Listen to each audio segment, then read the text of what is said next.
អង្គុយចុះ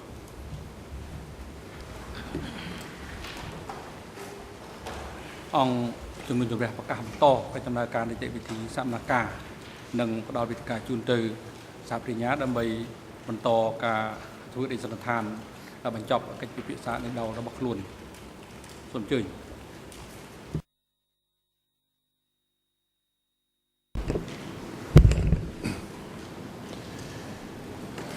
Thank you, Mr. President. We left off talking about the principle of democratic centralism and how decisions were made in the Communist Party of Kampuchea. And I'd like to continue with that topic for a few more minutes before we start to look at the structure of the Communist Party of Kampuchea and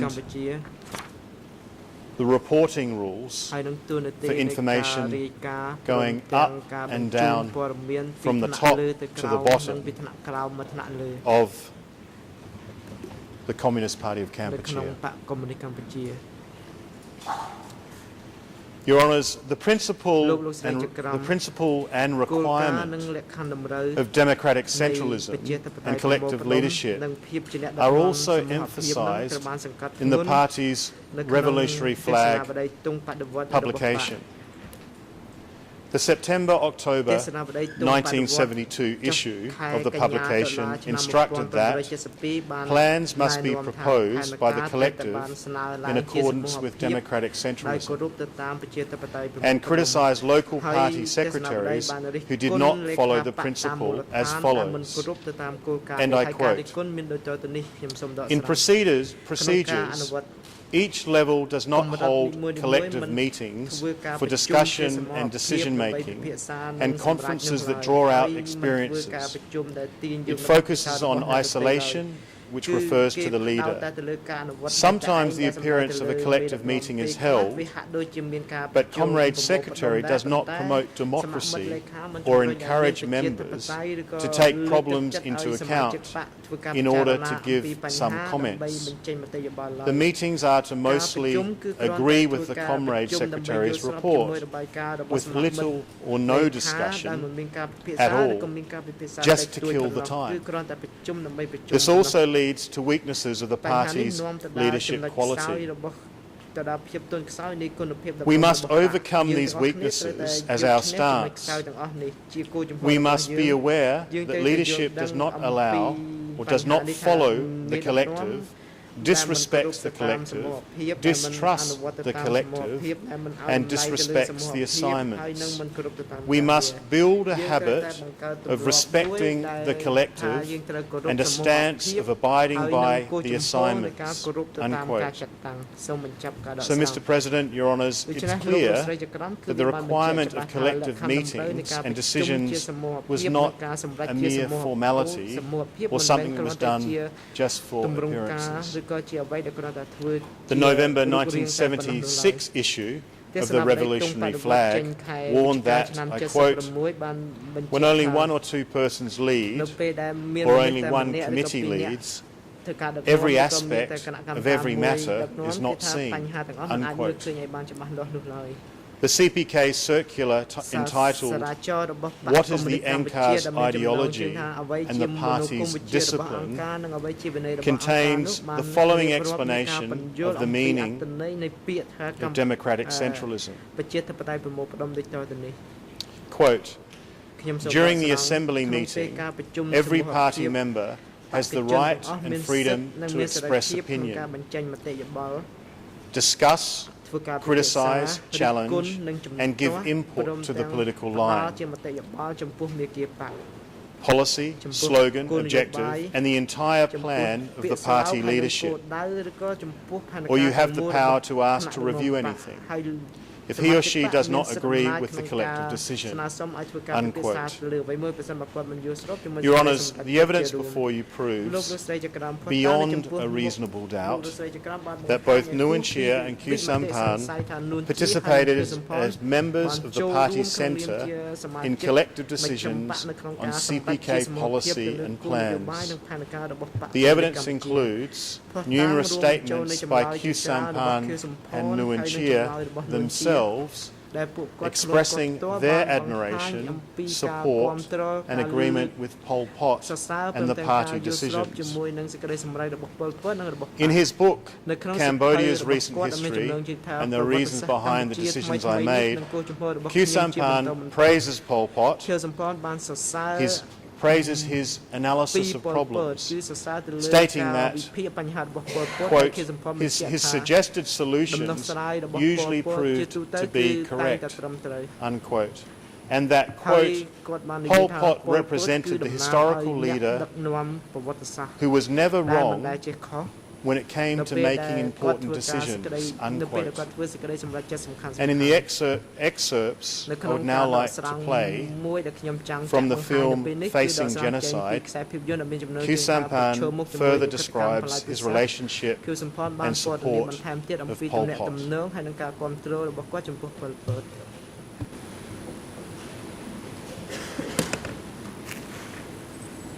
Je le suis tout le temps comme une ombre. Qu'est-ce qu'il a dit Situation politique présente, puis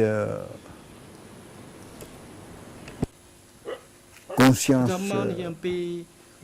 patriotique liée à la conscience de classe du parti, sacrifice, héroïsme. Il demande à tous les cadres de se faire, de penser, de vivre comme des paysans. En moi, j'ai fait mes efforts, mais je ne peux pas. Et puis le problème de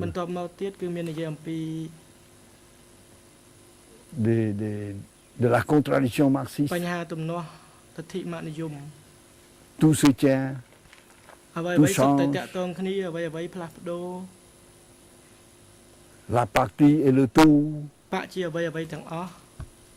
Est-ce que vous raisonnez comme ça maintenant? Parce que en principe, vous ne devez pas réagir. Quand il y a un événement, vous ne pouvez pas ressentir la joie ou le regret. Essayez d'analyser froidement l'événement, ce qui est négatif, ce qui est positif pour le mouvement, et essayez de prendre les mesures. Je le vois constamment, ici, au Canamon, mais c'est l'homme, ça, j'ai son image.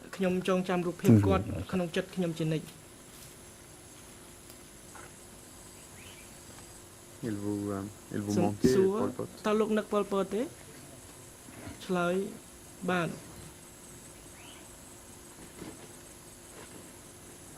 Parce que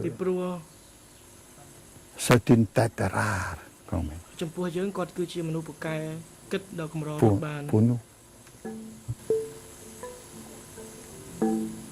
Voilà. Mr. President, the next statement from Khieu Samphan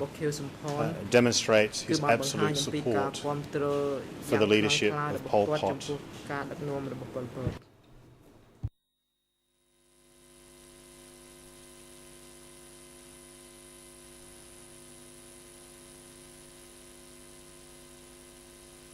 Présenter le Cambodge,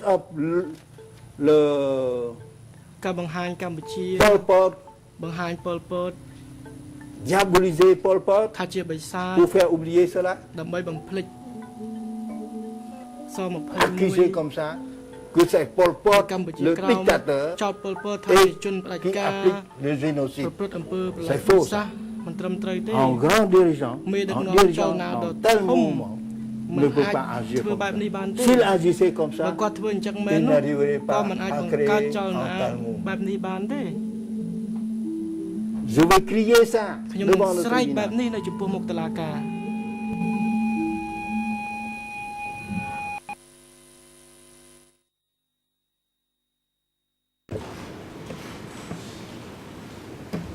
Mr. President, so far លោកស្រីចក្រ we ម haven't seen any shouting រហូតមក from ដល់ពេលនេះយើងមិនបាន Q Sampan ឃើញ in ខឿ this សំផនគាត់ trial. ស្រែកដូចអ្វីដែលគាត់បានបញ្ជាក់ Remains នោះ to ទេ be seen whether Q ប៉ុន្តែយើងនៅ Sampan តែ will ever ចាំ stand មើល up in this តើ courtroom ខឿសំផនអាច and នឹង reveal ងើ his ប true មក self. ឈរហើយស្រែកនៅក្នុង The ស man វ who នកម្មនេះ supported, បានដល់ទេ agreed with, ដើម្បីបង្ហាញ and ពីរូ stood ប by រាង the ពិត side របស់គាត់គឺជា of បុ Pol រសម្ Pot នាក់ដែលគាំទ្រ for nearly ហើយនឹង 28 ចូលស្របព្រម years. ទាំងឈរនៅក្បែរប៉ុលពតជារៀងរាល់ While the real ពេល Q ចិត្តរយៈពេល Sampan 28 ឆ្នាំ remains hidden, ទោះបីជារូបរាង we ពិត at របស់ least see ខៀវសំផននៅ glimpses លក្ខ at ក្នុងស្រោម times បិទបាំងភាព of អា the ក្រក់ real របស់គាត់ក៏ Nguyen ដោយ Chia. ប៉ុន្តែយើងធ្លាប់ឃើញ The រូបរាងពិតរបស់ uncompromising នួនជា revolutionary គឺបង្ហាញអំពីចេតនា willing to sacrifice anything or គាត់ anyone សុខចិត្តលះ in ប the ង់ name of គ្រប់ Angkor. យ៉ាងគ្រប់អ្វីៗទាំងអស់ In his interviews with Tet Sambat, នៅពេលដែលគាត់ធ្វើការ Nguyen សម្ភាសន៍ Chia ជាមួយ Tet spoke Sambat relatively openly នួនជានិយាយ about ដោយ his បើកចំហ relationship អំ with ពី Pol ទំនាក់ទំ Pot. នងរវាងគាត់ជាមួយនឹង In the Pol clip Pot you're about នៅ to ក្នុង see,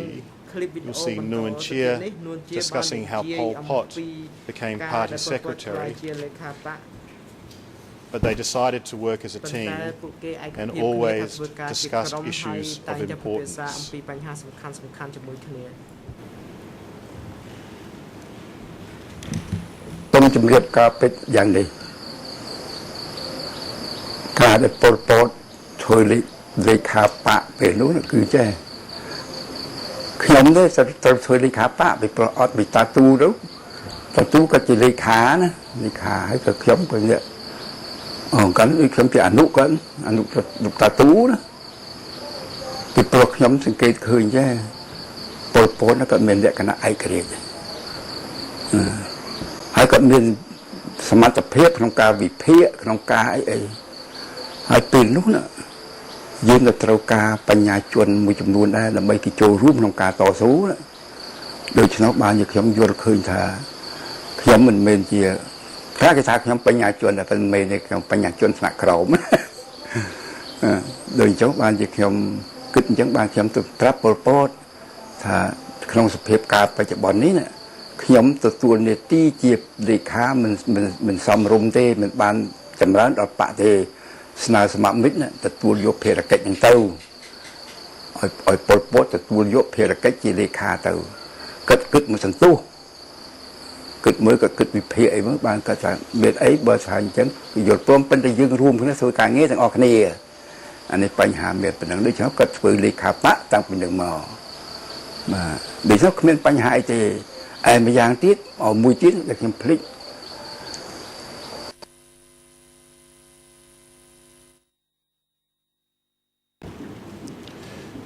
Mr. President, the next clip លោកប្រធាន คลิปវីដេអូបន្តទៅទៀត describes the very close working relationship he had with Pol Pot. ដែលនួនជាគាត់មានជាមួយ And in relation to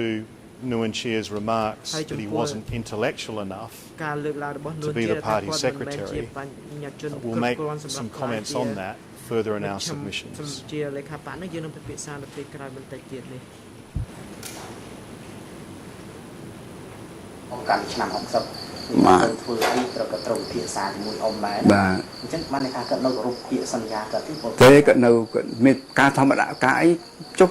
វាមានចេះជាណាមិនហៅមិនជាណាមិនមែនប្រជុំទេគេហៅថាជួបគ្នាផ្លាស់ប្ដូរមតិគ្នា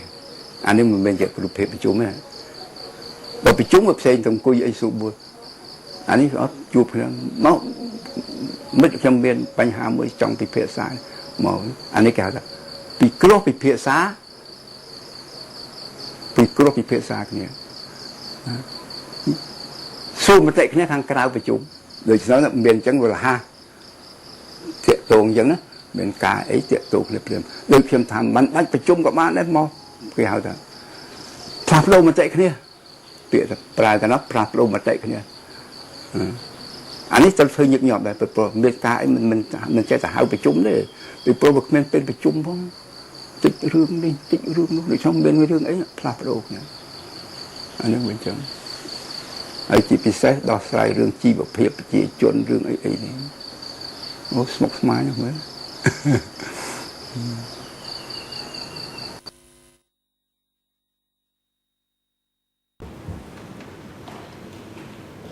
Your Honours, the next clip, Nguyen Chia was asked whether there were any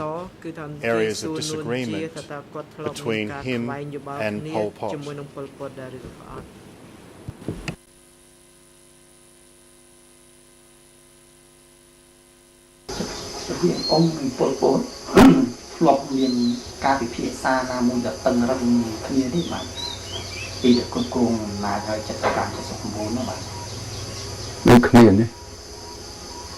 Miền này bên miền đây chật pan chật buồn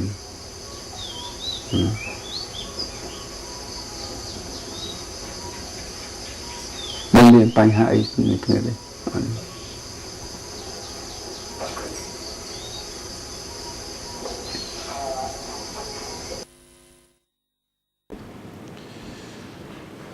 Mr. President, also in an interview Nguyen Chia gave in October 2006, he again made it clear that party decisions were made collectively according to the principles of democratic centralism. And I quote, question, so did Pol Pot have sufficient capability to control the entire movement? Nguyen Chia. On that, it was not by himself. Everyone worked together. He made his contribution. We made ours. Question. During the Democratic Kampuchea era, did Pol Pot have a monopoly over power? Or, answer, no. The collective democracy concentration, democratic centralism, unquote. Your Honours, the next subject I would like to discuss is at the heart of the accused criminal responsibility, and in this case it's the authority and reporting structure of the CPK and the Democratic Kampuchea regime. The evidence before this chamber proves beyond a reasonable doubt that in the years preceding the 17th of April 1975 and throughout the entire DK period, the party centre leaders received regular and detailed reports from the zones, military and other organisational units. While the Khmer Rouge destroyed many of these records before fleeing into the mountains in January 1979, a significant collection of reports and telegrams survived, from which a clear picture emerges of, one, the nature of the information that the party leadership received from the base, two, the control and authority of the party centre over all regional and military organisations, and three, the criminal plans and policies of the party centre that were systematically implemented by those organisations. Simply put, any claim by the accused that they were unaware of the arrests, the killings, the food shortages, the problems of disease and starvation throughout Cambodia, or that zones acted autonomously and without direction from the party centre is shown by the surviving records to be a gross distortion of the truth. During this trial, the court has heard extensive testimony from CPK cadres who were responsible for the reporting and communication of information, the transmission and decoding of telegrams, and the delivery of those telegrams and other reports and messages to and from the party leaders, both before and after the 17th of April 1975. The evidence has proven that an organised system of reporting began in the early 1970s when the party leaders were based at the S-71 headquarters on the Chinit River. Witness Nong Sapang began working the telegram unit at the CPK headquarters in 1973. He testified that, I quote, each base, zone and sector in every unit of a division, quote, was required to have a communication section and telegrams. He described both the incoming telegrams that came from the base and the front lines, which included reports on the situation in the battlefields,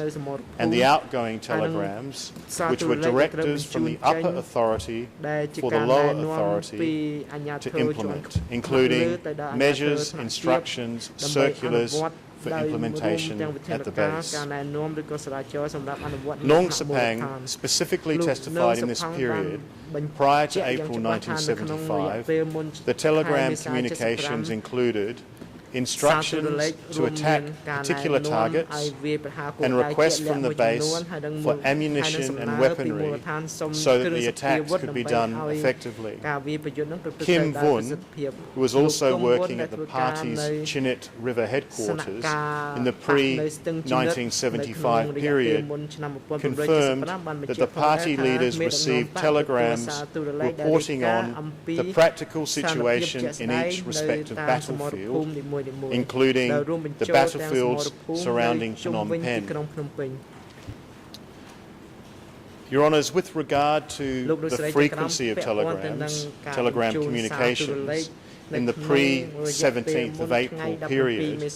Nong Sapang testified that he sometimes had to, and I quote, work the whole day and night in order to send those telegrams out,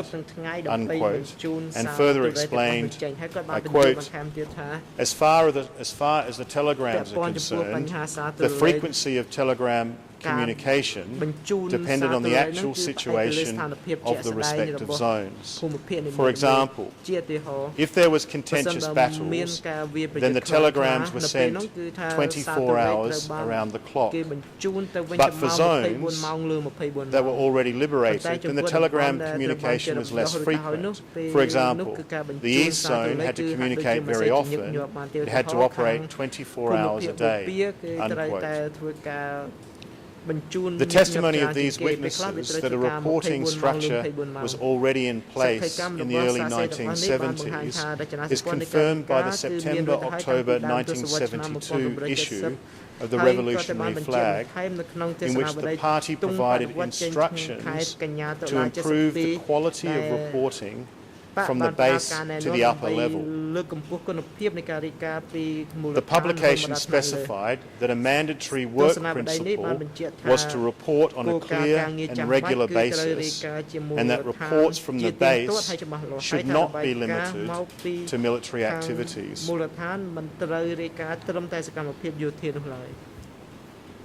It listed 4 subjects that were to be included in the reports. 1, the enemy. 2, people. 3, all working activities. And 4, resolutions and directions. This appears to have been the origin of the standard reporting format that we consistently see in the reports from the DK period,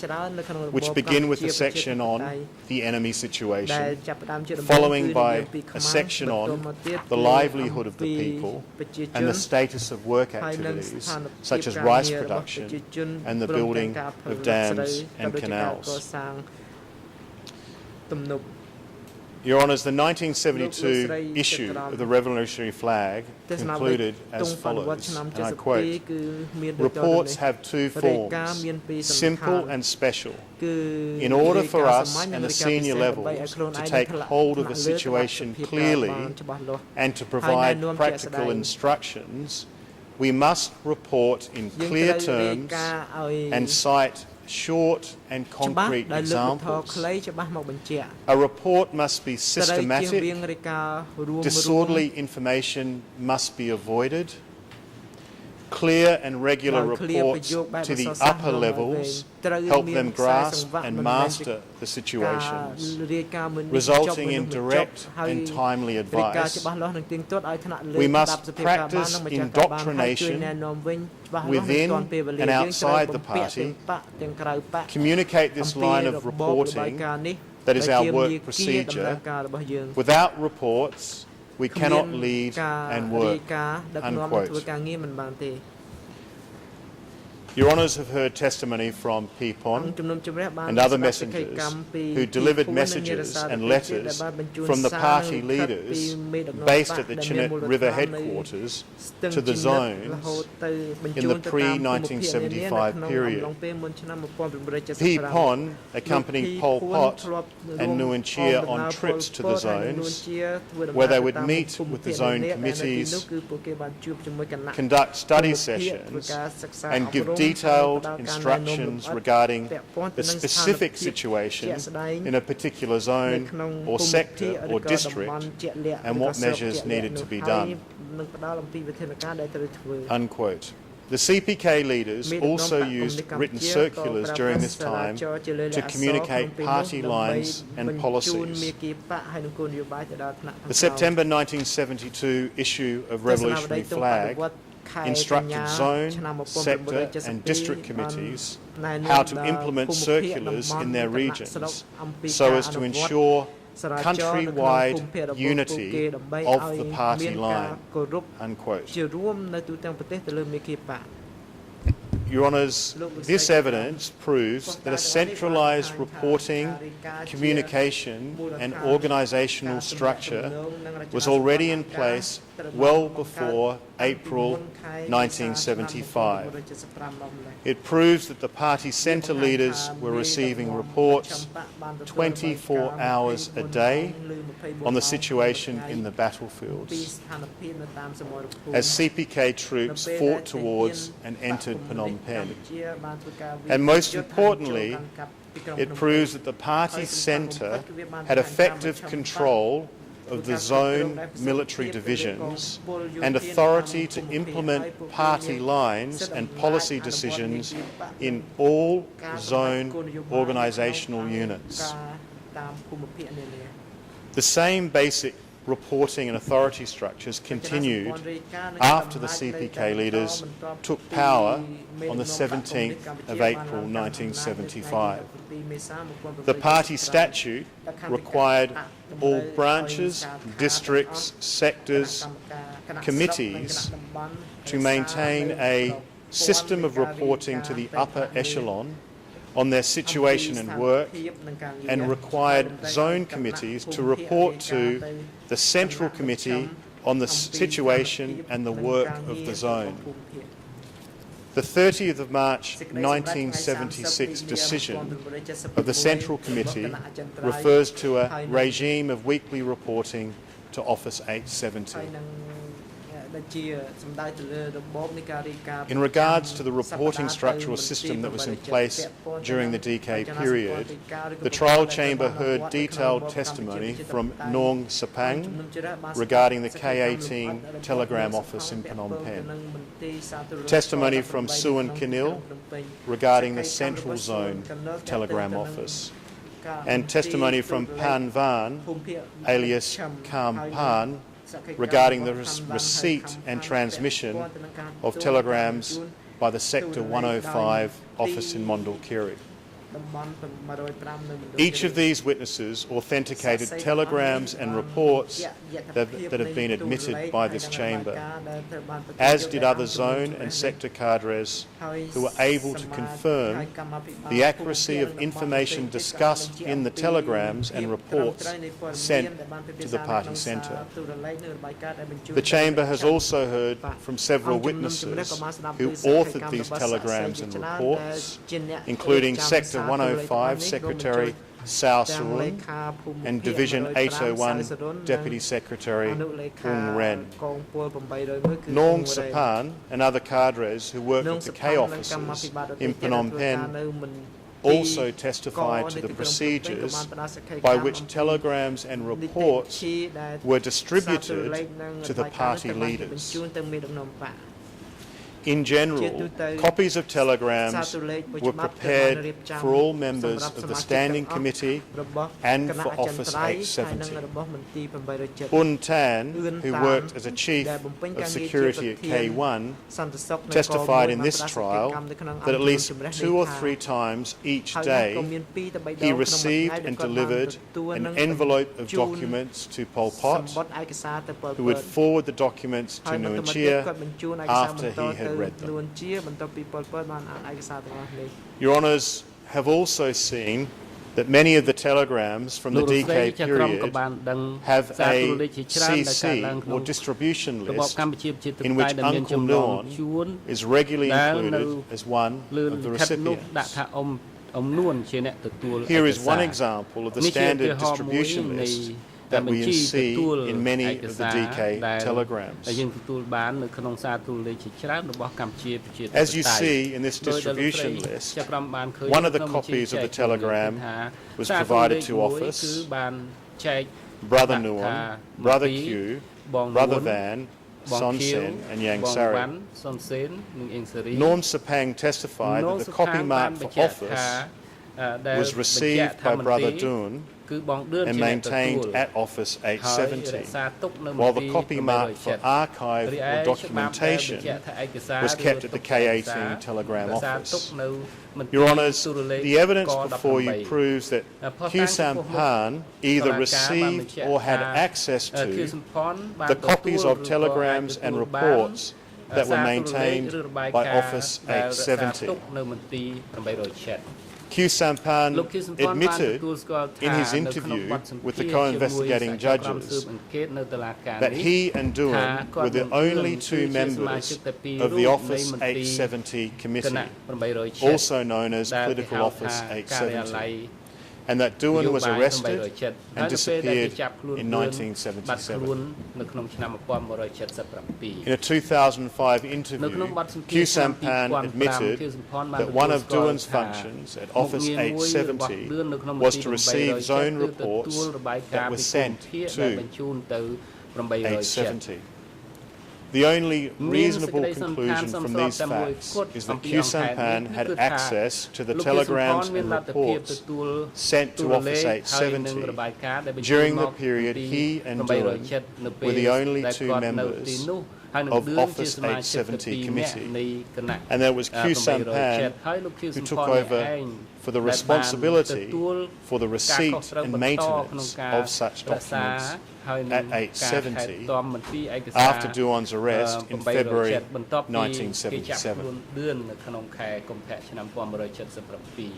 Your Honours, this conclusion is supported by the testimony of Duik,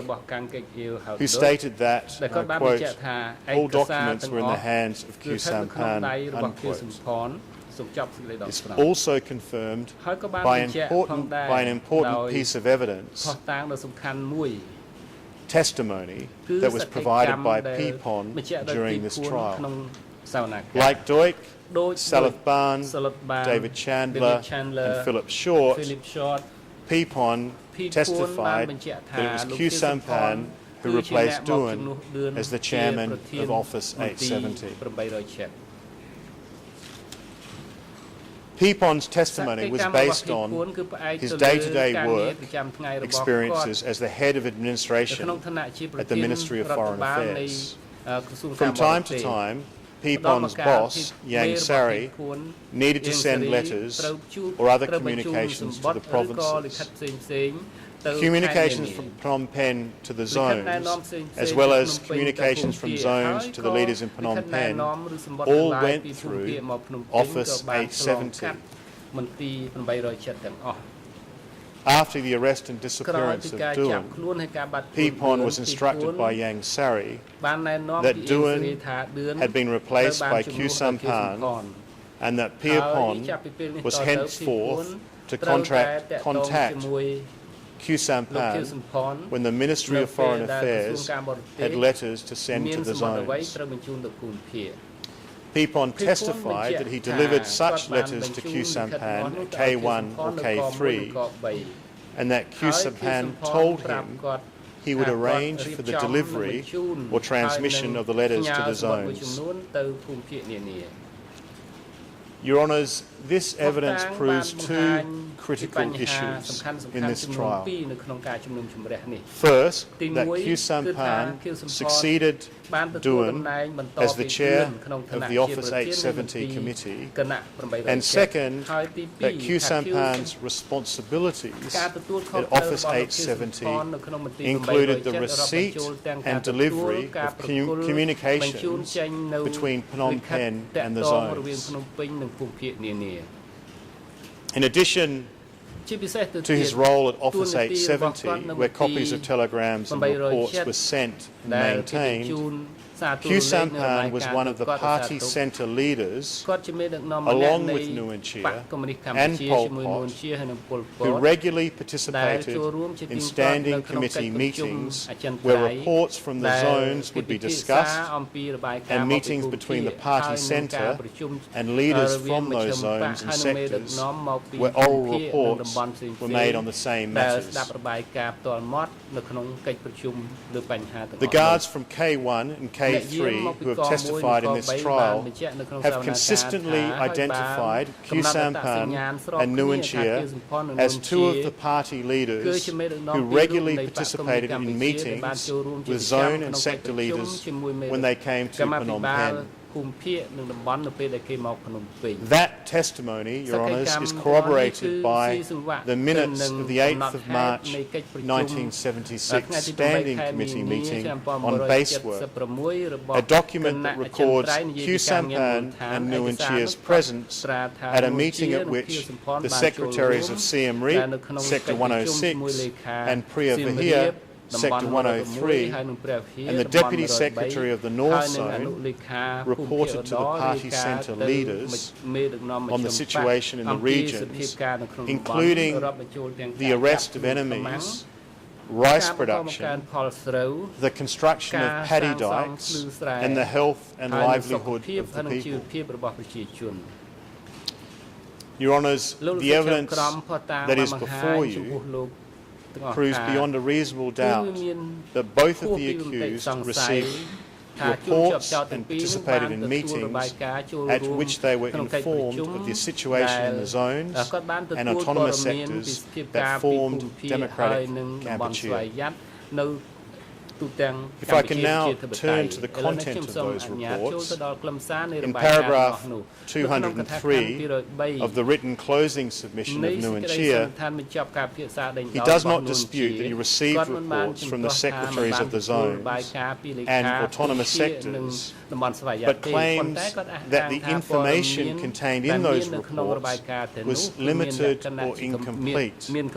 because the information had passed through multiple levels on its way to the party centre. This is an argument that can be assessed and dismissed rather easily, simply by looking at the telegrams and reports that were actually sent to Nguyen Chia and the party centre. Let us start with the telegram that was sent by East Zone Secretary Sao Pim, using his alias Chon, to Pol Pot on the 21st of March 1976. The distribution list at the bottom of the telegram indicates that copies were provided to Brother Nguyen and to the office. In the first paragraph of the telegram, the party centre leaders were informed that an East Zone unit had captured 5 Vietnamese who were hiding in the forest. 2 of them were shot dead, and the other 3 who were being detained at security. The second paragraph of the telegram discusses the interrogation of an individual who had allegedly thrown a grenade and sought to oppose the construction of a rice paddy dike. The telegram reports, I quote, "We beat him up during interrogation about his organisational links and got onto more than 20 more of them in the grassroots of Priya Sadek district," unquote.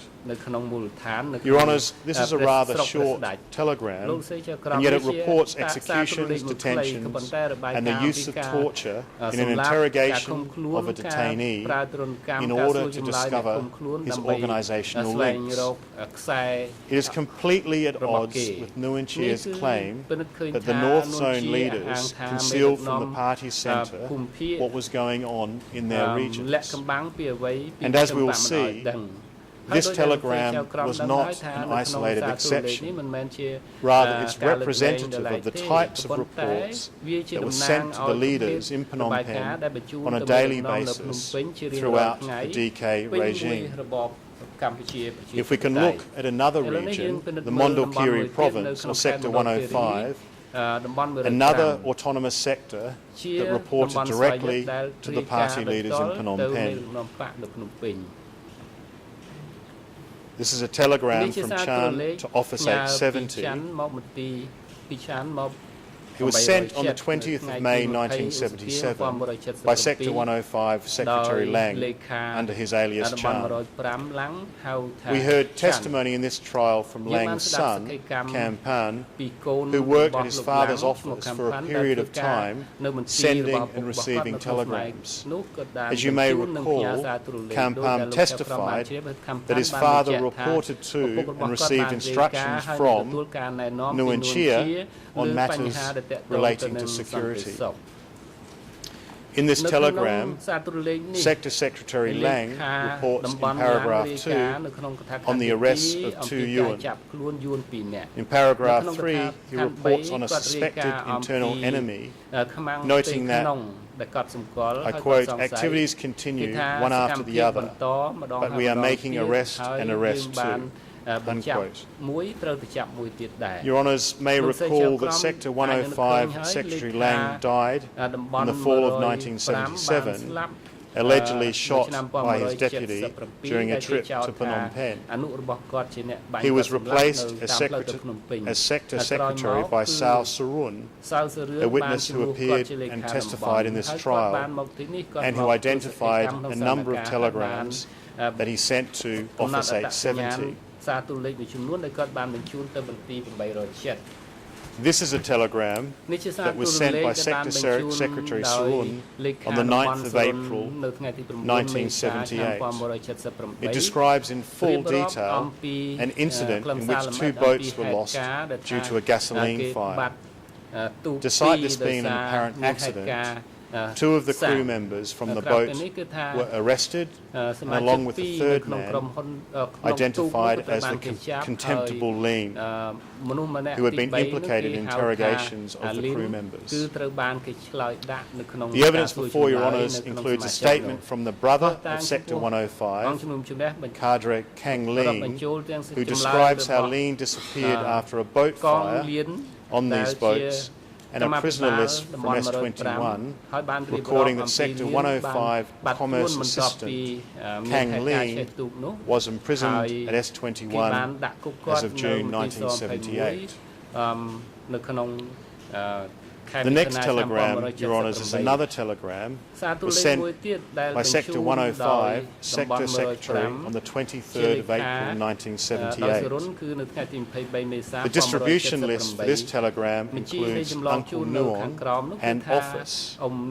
and this copy of the telegram also contains a written annotation, Uncle Nuon, in the upper left-hand corner.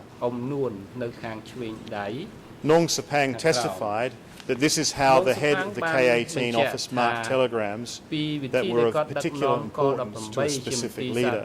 In the 3rd paragraph of this telegram, Sector Secretary Sarun seeks instructions from the party centre regarding a sector cadre who had an affair with a woman, indicating that both the man and the woman have been arrested. Sarun also reports that the cadre had been previously implicated in the confession of the traitor A. Chun, at which time the sector monitored his activities.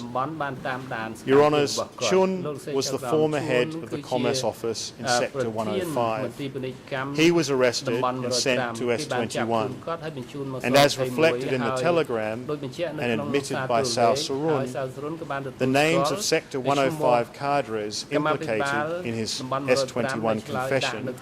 were communicated to the sector for them to follow up. This telegram concludes with a request for ANCAR's opinion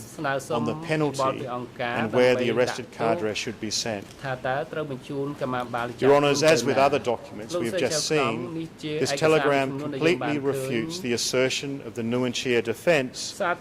zone and sector secretaries did not fully inform the party centre of events in their regions. The last two telegrams we looked at reported to the party leaders in Phnom Penh in detail about a fire on a boat and an extramarital affair. This is the level of scrutiny that was exercised by the party centre over the people of Democratic Kampuchea. Everything was closely watched and monitored by ANCAR. The slightest of mistakes, knocking over of a kerosene lamp on a boat, viewed as an act of treason and reported to the top leaders in Phnom Penh. This, Your Honours, was the harsh reality of the society that was created and presided over by Nuon Chea, Khieu Samphan and the other leaders of the CPK. Reports from other zones contain the same level of detail and the same disclosure of arrests, interrogations, killings and witch hunts for networks of enemies, spies and traitors. If we look at a telegram from the northeast zone dated the 15th of June 1977, the distribution list includes Uncle Nuon and office. It describes the arrest and questioning by Division 801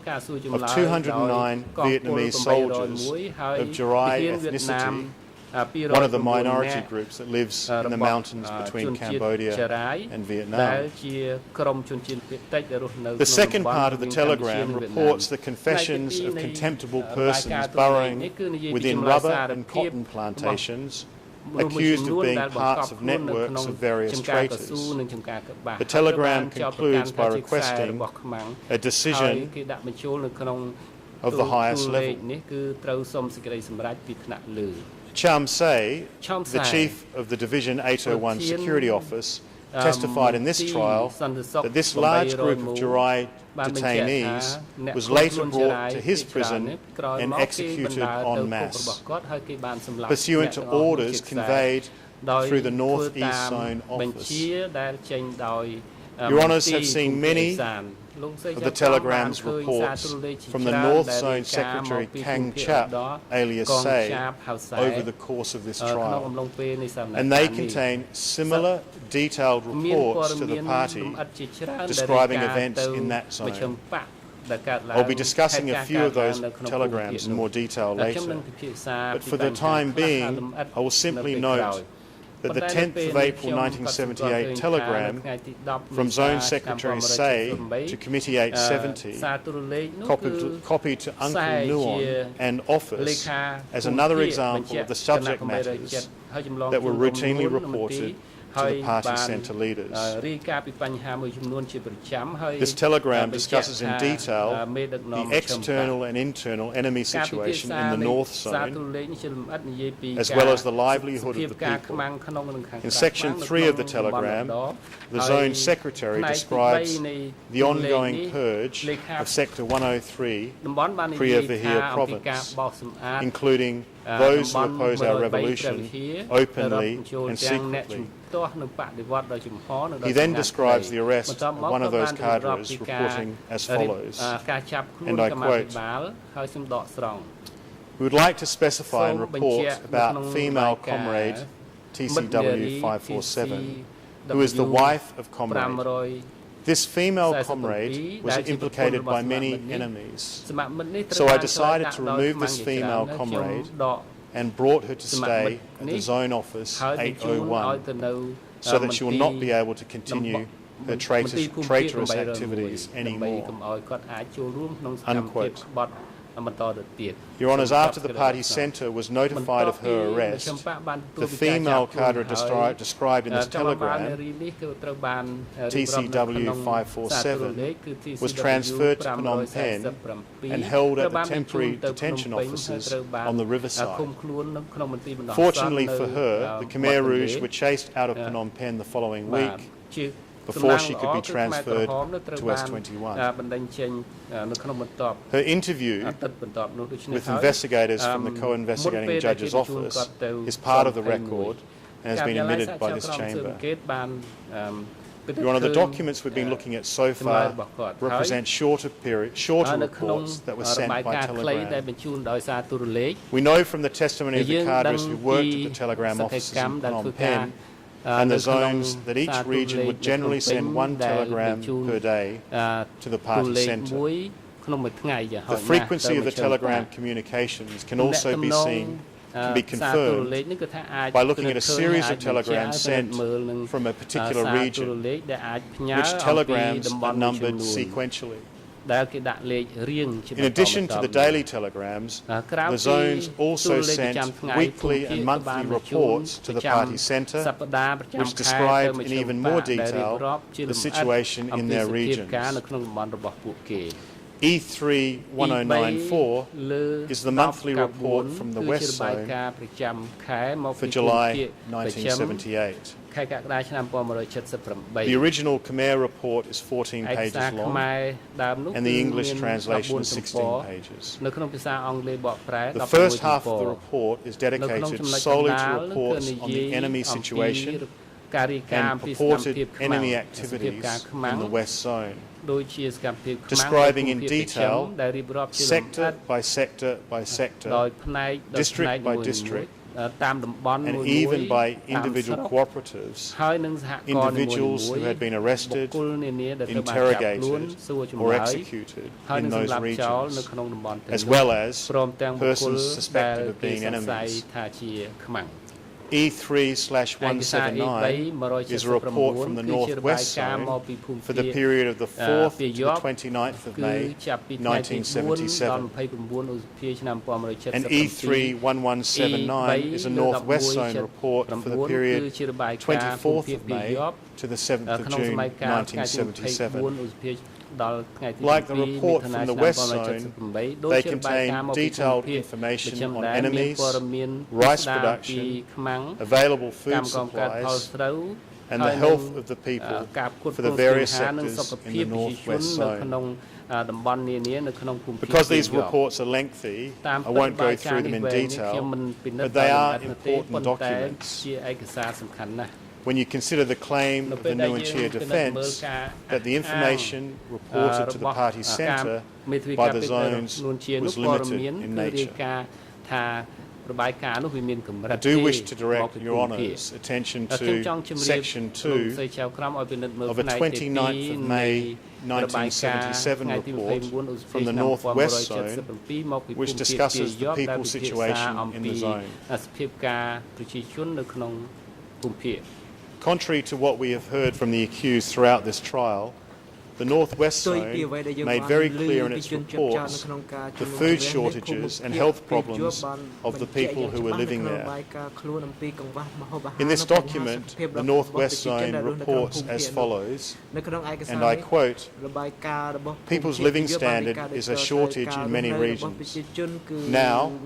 people in regions 1, 2, 4, 6 and 7 are the most needy. Most people at support bases eat thin rice soup." Unquote. In the next paragraph, the zone reported that shelters for people had finally been built so that, quote, "there have now been no people without lodging and sleeping on the ground as there were in 1975 and 1976, unquote. Your Honours, This is hardly the picture of a zone that concealed food shortages or livelihood problems from the party centre. When Nuon Chea and Khieu Samphan claim that they did not know that the hundreds of thousands of people they sent to the northwest zone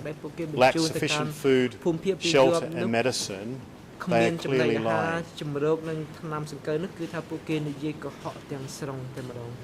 Your Honours, the entire purpose of the detailed reporting to the party centre leaders was so that they could provide advice and instructions to the zones, military and other organisations. As stated in the September 1972 issue of the Revolutionary Flag, quote, clear and regular reports to the upper levels help them grasp and master the situations, resulting in direct and timely advice, unquote. This fundamental directive to the base was reiterated at the end of the Standing Committee's 8th of March 1976 meeting with the leaders of the North Zone and sectors 103 and 106. And I quote, send general reports, send reports through various spearheads, propose short reports by telegram. All this so the Standing Committee knows the situation in order to provide timely instructions, unquote.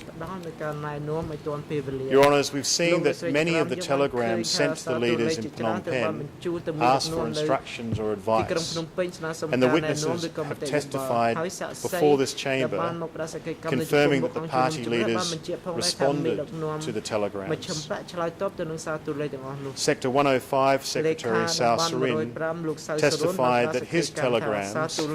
were always responded to, usually by Pol Pot or Nuon Chea. Nong Sapang